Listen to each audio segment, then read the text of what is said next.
beloved Boss Mike Cervera. Ipinaliwanag na po ni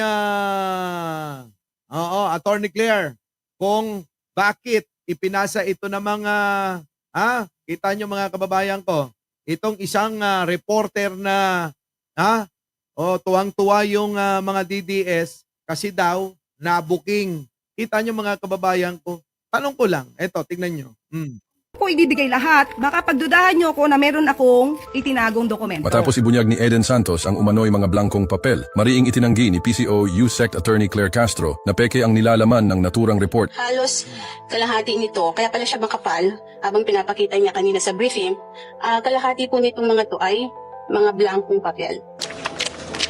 At ito naman pong tungkol sa ibinigay po ng PIDEA. Maliwanag din po na natapos ang report sa pahina 37 at kung meron man pong naidagdag na ibang blanco, maliwanag din po na ang tinapos na report na ibinigay ko po sa inyo ay nasa page 37 lang. Kung bakit natin na ibigay yung ibang mga walang laman, dahil ayoko pong pagdudahan ninyo ako dahil sa pagkakaprint po, yung page po nakalagay 37 of 74. So kung ibibigay ko lamang sa inyo po ay magtatapos sa 37, ito po makita po kung saan po yung pinaka-ending. So, dapat dito lang po talaga. So, kung hindi ko po ibibigay lahat, baka pagdudahan nyo ako na meron akong itinagong dokumento. Correct. Oo. Tsaka mga kababayan, eto yan mga kababayan ko, etong reporter na to, eto lang ho yung naglabas niyan. Siguro hindi niya naintindihan, ano? Siguro mahina rin makaintindi yung reporter sa pahayag ni Attorney Claire Castro na yaan ay galing sa PIDEA. At kung may karagdagang katanungan, tanungin nyo ang PIDEA. O, hindi ho siguro naintindihan nung reporter. Malamang tatanga-tanga rin, ano? Oo. Kaya kung mapapansin ninyo, galing-galingan, bakit naman yung mga karamihang network, abay naunawaan naman kung ano yung pahayag ni Attorney Claire, ano? Ha? Napansin nyo po ba? O, ngayon, ang tanong, itong reporter na ito, mga kababayan, tandaan nyo. Ha? Sana ganyan din gawin kay Buday, ano? Diba? O tanungin, sabihin na, oy, bakit itong si Buday ay hindi makasagot sa mga katanungan? Walang yan mga kababayan. Ang hina eh. Mahina mga kababayan. So eto mga kababayan, tanong nga ng karamihan, ano ba talaga intention mo, reporter? Madam reporter, ano ang intention mo? Ha? Gusto mo bang siraan si Attorney Claire? Sa tingin mo, uubra ka dyan? Hindi ka uubra kay Attorney Claire. Malayo. Kung utak ang pag-uusapan, hindi aabot yan. Diba? O ayan.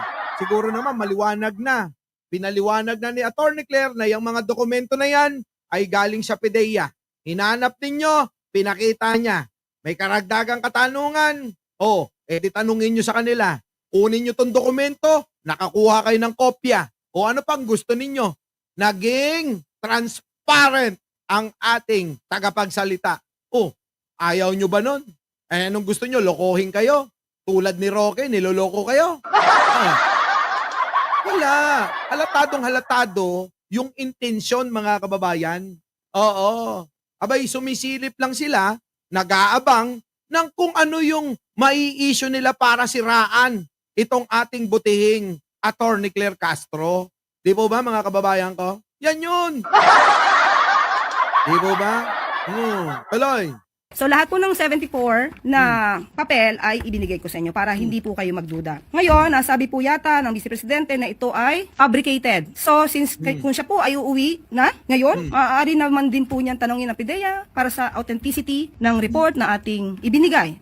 Para mas maliwanag lamang po kasi ayaw natin... Kita nyo mga kababayan ko, etong si Buday kasi mga kababayan Oo, kapag kami nabalitaan, basta kahit hindi na ho yan hindi na bine-verify kung totoo o hindi. Basta nakita, chismis, ay, totoo na yan. Yung bang alam nyo yung gutom na gutom para makatira kay Attorney Claire? Alam nyo naman si Buday, wala naman panirang iba yan. Kung hindi, hindi, magkamag-anak kayo ni Franz Castro. Ganon di ba si Buday? Di ba? Yaan. So ngayon, niresbakan ka ngayon.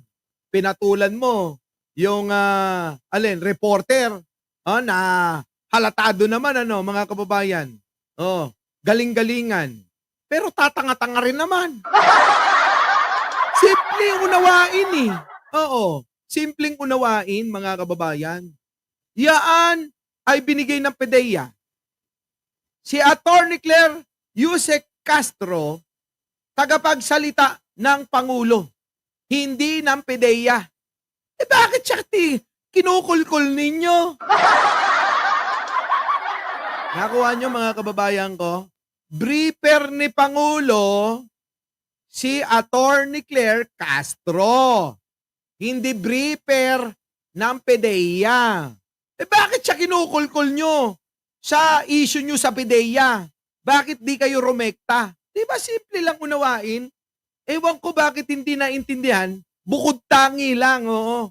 Bukod tangi lang, itong si reporter. Nakuha nyo mga kababayan ko? Nakuha nyo? Yaan. Oh, kasi, yung ganyang pamamaraan, yan po ay panlilito at panlilin lang sa marami nating kababayan. Oh, di po ba? Tulad ng tinalakay natin kagabi kasama si Kainaro, sana na-subscribe nyo na. Yung po yun eh.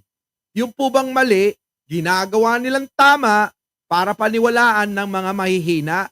Yung po yun. Oh, simple. Ulitin ko lang para hindi na ho paligoy-ligoy.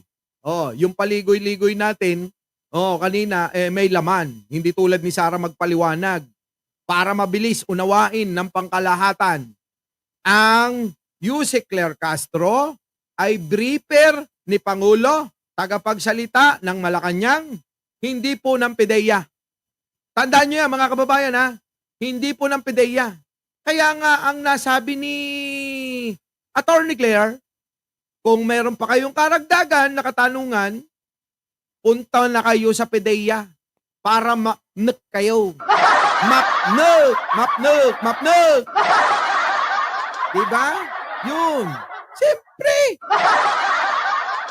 Simple, mga kababayan, Simple.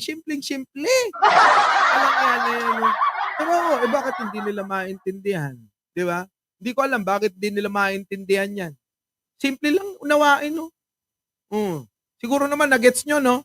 Sa mga nakagets ng paliwanag, mga kababayan, baka naman, fresh one!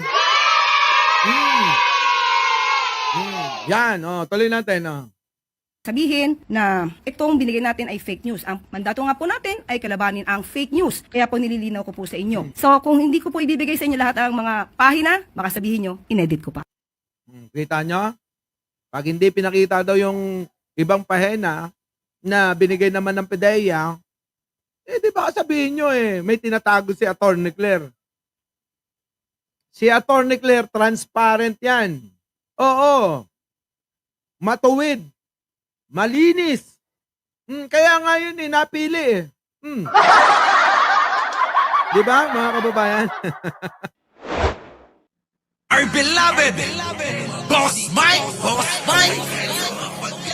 Cervera.